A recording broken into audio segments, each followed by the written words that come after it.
Everyone, last lecture में मैंने आपसे कैपिटलाइजेशन के बारे में डिस्कस किया था।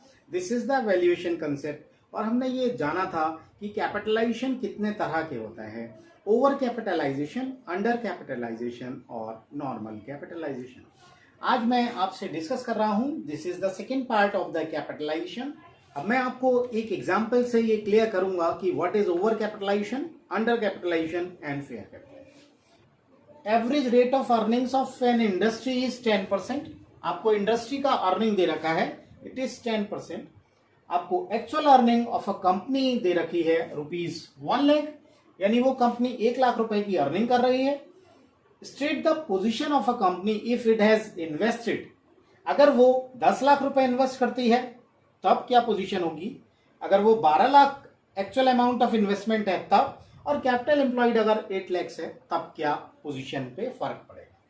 इस क्वेश्चन के आधार पे मैं इससे लेके ये कंक्लूड करूंगा कि ये ओवर कैपिटलाइजेशन का कंडीशन है या अंडर कैपिटलाइजेशन। देख लेते हैं। पहले हमारा जो कंडीशन चेक करते हैं, हमें 2 चीजें लेना होती हैं, ये मैं आपको पिछले वीडियो में बता चुका था। Actual rate of capital employed, ये हमें निकालना होगा, और ये गिवन होगा average rate of earnings of an industry, given है 10%, एवरेज रेट ऑफ 10%। तो this is common for all, this is 10%, 10% and 10%, no change, क्योंकि इंडस्ट्री का जो एवरेज रिटर्न होगा वो सबका लिए कॉमन होगा। आपने कैपिटल चाहे 10 लाख लगाई हो, चाहे 12 लाख, चाहे 8 लाख, ये कॉमन होगा, करेक्ट। दूसरी चीज हम देखते हैं, actual rate of capital employed.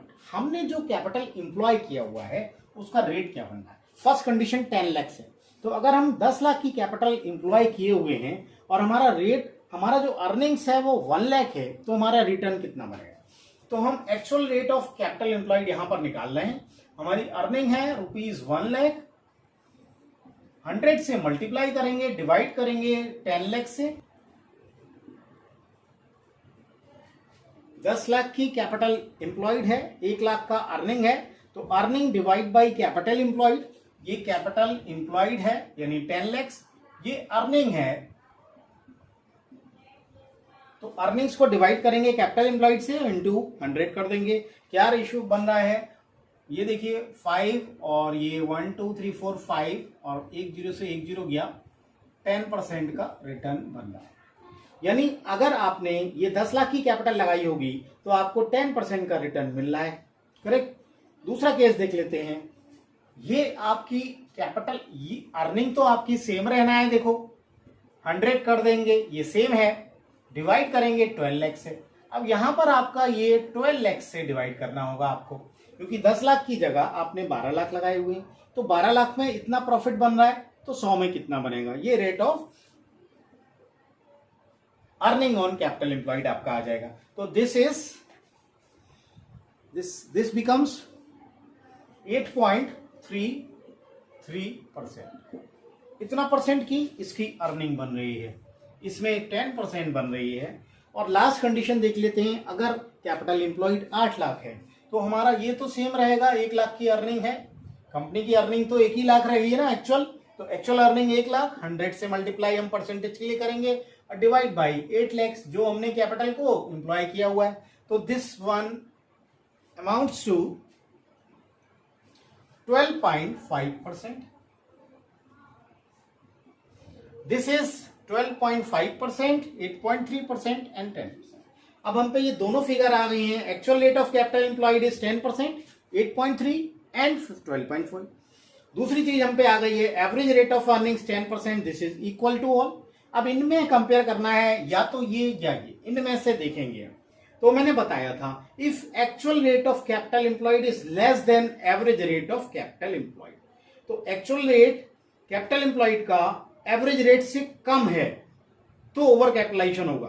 तो किसमें कम है, एक्चुअल रेट इसमें कम है, तो this is the over capitalization, this is the condition of over capitalization. ये कंडीशन, क्योंकि एक्चुअल रेट एवरेज से कम है तो ओवर कैपिटलाइजेशन है। अगर ये एक्चुअल रेट एवरेज रेट से ज्यादा होगा तो अंडर कैपिटलाइजेशन होगा, यानी इंडस्ट्री से ये ज्यादा हो रहा है आपका रिटर्न, तो ये अंडर कैपिटलाइजेशन है। This is good for organization, sound financial position है कंपनी की, हम ये कह सकते हैं। अर्निंग आपकी 12.5% हो रही है, जबकि जो इंडस्ट्री की अर्निंग है वो 10% है। तो this is ultimately good for a company.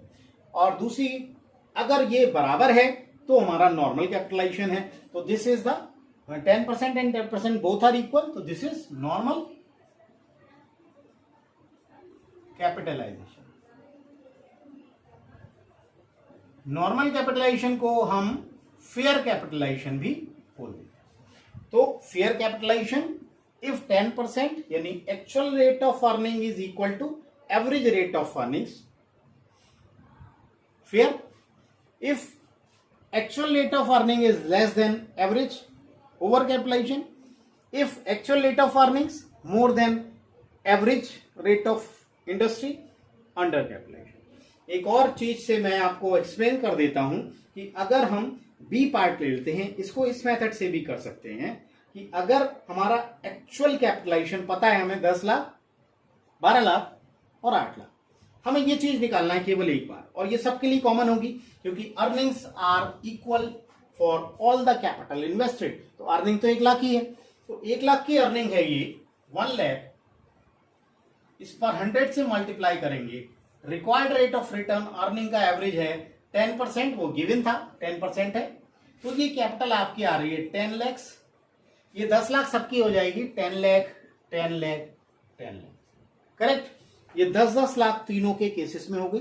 अब आप इससे भी निकाल सकते हैं, ये चीज मैंने इसको हटा दिया है। अब आप देखिए 10 लाख और 10 lakh, actual capitalization is equal to this capitalization, capitalize value. अगर ये बराबर हैं तो ये फेयर कैपिटलाइजेशन होगा, नॉर्मल कैपिटलाइजेशन होगा।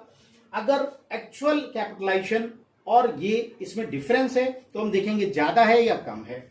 अगर एक्चुअल कैपिटलाइजेशन आपका ज्यादा है, मोर देन एवरेज है, तो ओवर कैपिटलाइजेशन होगा।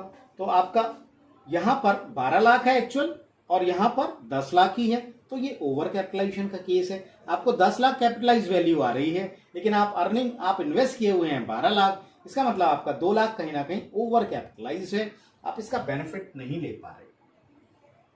लास्ट कंडीशन है, अगर आपका कैपिटल इंप्लॉयड कम है जो एक्चुअल कैपिटलाइजेशन है उससे, ये कैपिटलाइजेशन 10 लाख है और आपका एक्चुअल अमाउंट इन्वेस्टेड, आपका कैपिटल इंप्लॉयड 8 लाख है, this is the condition of under capitalisation.